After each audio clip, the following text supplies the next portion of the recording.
Hello and welcome to Season 2 of the Brew Bowl. It's time for us to sort of take a quick look at what the tournament looks like before we kick off for the second season.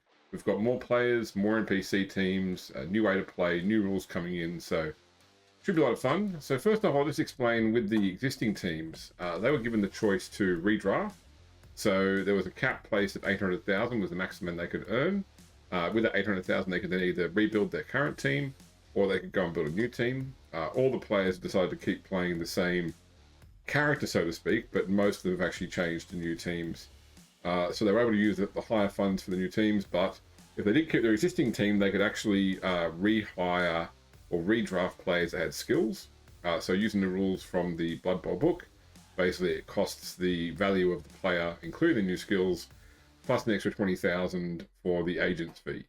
But we've decided that in the second season, or second series, that every player that comes across with skills at the start of the season will count as having those skills for the purposes of the draft. So if they don't get new skills, they can't get drafted. If they get one new skill on top of what they brought across from season 1, then they will be drafted so they had one skill.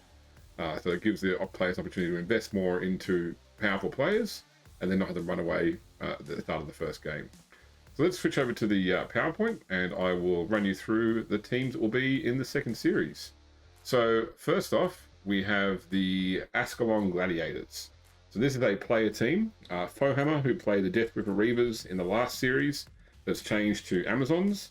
I think he was pretty keen to stay with the Black Orcs, but he was browbeaten by the rest of the group into taking something different, and he liked the idea of the Amazons. And to be honest, I'm actually quite looking forward to seeing how the Amazons do, especially given the rules for Amazons are quite fresh.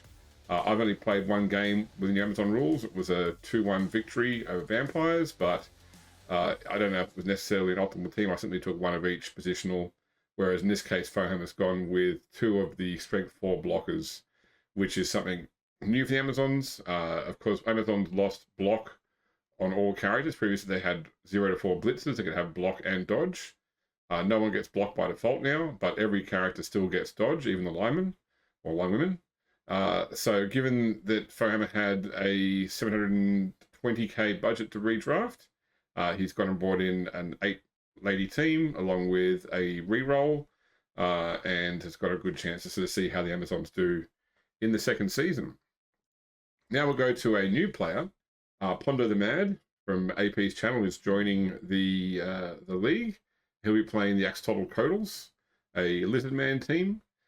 So he was building it with the base 600 because he's not a returning player. So he's gone for a Croxagore 3-blocker build with 3 linemen. And he's actually used some of his funds to buy a second dedicated fan. So more money per game, but that actually lowers his team rating because the 20k count towards the dedicated fans don't count towards team rating. So therefore he'll be sort of playing in the way we're doing the Swiss draft, the bottom teams, because in the first round it will be a Swiss draft or Swiss draw where like-for-like teams play each other. Normally it will be based on wins and losses, but with no wins on record in the season, it will be based purely on team value. So the Coatls will be playing one of the other low team value teams. And we'll see how Pondo does with a pretty fast team with a nice bit of bash as well with those 3 strength 4 blockers and the strength 5 Croxagore. Okay, now we have a new NPC team in the Fungus Bay Fanatics. I decided I did want to bring in another tier 3 team to go along with the Halflings, and especially with the Ogres now leaving the competition after Lawson changed teams. So I decided to bring in a Goblin team. It seems with Goblins pretty much the standard builds are to have a bunch of linemen, a couple of trolls, and 1 of the specialty goblins. So I went here for the chainsaw. We saw a chainsaw right at the end of the last season while a mercenary. I thought it could be a bit of fun. By having 8 players, you've got the single change over there. Chainsaw gets sent off, and you've got a spare goblin that you can come in to replace that. Start to lose players from injury though, and the team is quickly no longer fielding 7 players. But we have got the 2 trolls in there and a reroll as well, and a relatively low team value. So probably finding when they do start to play some of the higher teams, they'll have enough in there to get bribes and maybe keep that chainsaw on the pitch a little bit longer. Another new NPC team is the Glumhof Guardians. This is an old world alliance team, which is relatively new to Blood Bowl 2020. So Old World Alliance is a combination of humans, halflings, and dwarves. There are no halflings in this particular matchup, but we've got 3 human linemen, a dwarven troll slayer, human blitzer and thrower, and then an ogre as well to make up the team's big guy. So one of the fresh teams, so 600k to build, may play similarly to the Griffons, I believe, but I haven't really had a lot of chance to play with these animosity teams, and 2 of the players here do have animosity, which means they can't pass to the dwarf. Not that I really want the dwarf carrying the ball with this team, but anyway, just see how these mixed teams do. They're pretty fresh to me. Next, we have the Har Ganeth Executioners, another NPC team. So I wanted to bring in, well, I wanted there to be 2 elf teams in the league, following the success of the Drakes in the first league.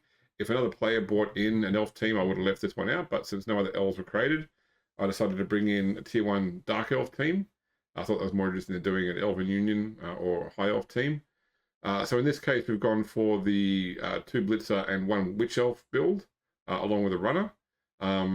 Pretty standard build. It's one I'm using in, I'm not using in Blood Bowl 3 because Blood Bowl 3 is 11, but I've done a very similar build for my team in Blood Bowl 3. So let's see how these guys do on the 11th pitch.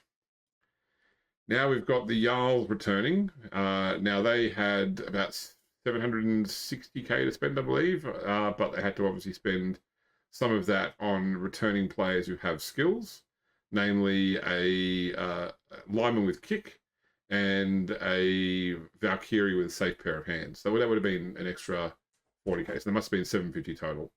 And then I've also gone for the reroll on the Jarls. I decided to drop the Yeti and go with a dual Valkyrie build. I think the Valkyries are an interesting combination of passer and catcher. So I think with both of those on the field, you could have a good passing game with the Jarls. They did get lucky in one game of Season 1 with a pass to an Ulfanar.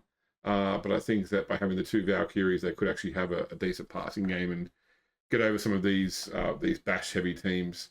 They do lose out on the Strength 5 Yeti, but I think that the 2 Strength 4 Frenzy Ulfanar should be enough to give them that little bit of strength, and having block on all their linemen is also very handy too. So the one returning player team is the Ironhold Hammerers, who came 3rd in the first season with Big Spoon. So he had the full 800k to rebuy, so he's kept Rain Lewison, his Troll Slayer with Mighty Blow and Dirty Player. I will note, by the way, that we didn't charge the 20k finder's fee, agent's fee for any returning player who didn't have skills. So, for example, Michael Stranson is an existing lineman. We didn't treat it as though he was a returning player, because if you were just bringing in new players, they would only cost 70k or only cost the regular amount. And it's just a name, but we've copied across. So we'll say it's the same player. There's no SPP in 7, so it's really relevant whether it's the same Michael Stranson or JJ Watson or Russ Grimson from the first season. So we just left it at that. But he has brought in Bjarni Erlickson and Derek Thomason, both who had skills. And then his runner, who just had a whole cavalcade of useless skills, he decided to drop and hire a new runner, being Bo Jackson, to replace Thorman Thomason. And he's got the reroll as well, and the highest dedicated fans in the, I think, well, equal highest anyway, in the second season. Next up, we have the Kislev Outcasts, and this is Lawson's new team. So Lawson, who played the Ogres last season, also wanted to try out an Animosity team. So the Outcasts are a Chaos Renegades team. Chaos Renegades have a combination of humans, Skaven, and big guys. They actually have access to the Minotaur and the Rat Ogre and the Ogre and the Troll. So in this particular case, Lawson's got 2 big guys, the Rat Ogre and the Minotaur. He has a human thrower and a regular Skaven line rat, along with 4 linemen, plus the reroll. So I think that, he's got a lot of diversity in this team. He's got the speed with the Skaven. He's got decent passing with the human thrower. And he's got a bunch of human linemen, basically, which are pretty reliable, although nothing exciting nothing to write home about in the Blood Bowl season. But with those 2 big guys, he can certainly do a lot of damage. He just needs to have someone near the Rat Ogre to eat the animal savagery. But I think overall it's an interesting team, and he's gone for these weird jersey numbers that are all over the place because it's chaos, right? All right, another new player. We have Lord Hunger, aka Mike, my podcast co-host from the Grimdark podcast. He will be playing a vampire team, the Leicheberg Knights. Mike is an old school Blood Bowl player. Along with me, worked at Games Workshop when I think, third edition of the game came out. He's been a long-time Vampires fan. Hasn't played Blood Bowl 2020 except for a few practice matches to get used to how Vampires work. There are rumors that Vampires will get an update early in 2023, so we might have to make some changes if the team is substantially changed with that update or when it comes out. But for now, we're using the Teams of Legend rules. So Mike really agonized over the number of vampires to the number of thralls. He decided to go with the 2 vampire 6 thrall build along with a reroll because you really can't buy a reroll later on. You can buy more vampires later on. Mike fully expects to have some trouble at the start of the season with wins, but he's confident that once he gets the money in, he'll be able to build the team up in an interesting way. Okay, next up we have the Season 1 champions being the Loren Forest Drakes. So the Drakes, once again, Wood Elf team. I debated whether or not to try and build them in with a Treeman this time, just for some variation. But at the end of the day, I've stuck with the build they had previously, although they had enough money now to be able to buy 2 War Dancers. So keeping both War Dancers from the first season, one of which had a skill, the other one therefore costing no more because it's really just a name transfer. Plus we had the overall star player from Season 1 Midi in there with Safe Pair of Hands and Sidestep. Their current thrower who had Leader, and also 1 lineman who had Sidestep. There was another lineman with Frenzy, but I just couldn't swing that to keep it in, and also, well, the reroll I didn't pay for. The reroll is effectively the Brew Bowl Season 1 Cup counts as a reroll. So normally that's the way you handle winnings, is that whoever holds the cup gets a free team reroll, and that factors into the team's value, which is why the team has a value over 800,000, despite the 800k cap applied for Season 2. Okay, now we have another player team in the form of the Norscan Marauders, being played by Omar. So the Marauders are a Underworld Denizens team, which is a mixture of Skaven and Goblins and Trolls. So in this case, he's got the... no, sorry, I'll tell a lie. This is not that team. This is the Chaos Chosen team, sorry. So Chaos Chosen is basically the standard Chaos team. Can be any faction, any alignment. So sorry, these are Beastmen and alignment. Then you've got Chaos Warrior blockers and the Troll. So he's also gone for a smattering of other things, including an assistant coach and a cheerleader. 600k build, so base level team. And he's got that Troll in there as the heavy player. But yeah, 2 strength 4 Chaos blockers and 1 strength 5 Troll, who also needs to be handled in terms of that really stupid. All right, another Chaos team, we've got the Skraevold Butchers, which is a Khorne team. Khorne teams are relatively fresh to Blood Bowl 2020. They came out, I think, last year in 2020 too. Yeah, really interesting team. Frenzy on every single player but 1. So we've got 3 Marauders here, which are based the Lineman. 1 Khorngor, which is effectively a Beastman equivalent. 2 of the Bloodseekers, who are strength 4 Frenzy pieces. And then the Bloodspawn, which is a big guy at strength 5. Yes, this is just all bash. 1 player who can reliably carry the ball. I'll see how they do, but they're really more about how much pain can they cause rather than how many points can they score. Plus, they've got a little fun backstory tying the Skraevold Butchers to the joke star player, Icehorn the Squirrel. The Sloe Thicket Pantry Raiders are back, of course, for Season 2, our halfling team. Didn't do great in Season 1, took home the wooden spoon, but they're back. They had a decent amount of money to build with, so they have kept 2 Treemen. I decided to swap out one of the catchers for a Hefty. So the Hefty can't be thrown like the other players can, but he's got some other stats. He's got that Fend skill. I'm going to see if he does any different to the lineman or whether or not I would have been better sticking off with the second catcher. But we'll give it a go. We've got the 3 positionals in here. If the Hefty gets killed, I might look at a different catcher. I'm kind of more Treeman than 2. So yeah, we'll just play around with the halfling team. But they've got their 1 reroll as well. And of the returning teams, they are the lowest team value because they've kept 55k in the treasury, which means when they play probably some of the higher teams in the first round or so, they might get some inducements and maybe even be able to buy a halfling chef with a combination of inducement and their treasury. So this is our Underworld Denizens team, sorry, the Slum City Blight being played by Dynamis. So this is a combination of Skaven Goblins and of course the Rat Ogre there. So we've got Skaven Blitzer, Skaven Runner, Skaven Thrower, and then 4 Goblin Linemen along with that Rat Ogre. So the Goblins are good for keeping an eye on the Rat Ogre, making sure he gets off his animal savagery rolls at their expense, of course. And the Blitzer, Runner, and Thrower just have great stats, great speed. I mean, the Skaven Thrower is definitely one of the best throwers in the game.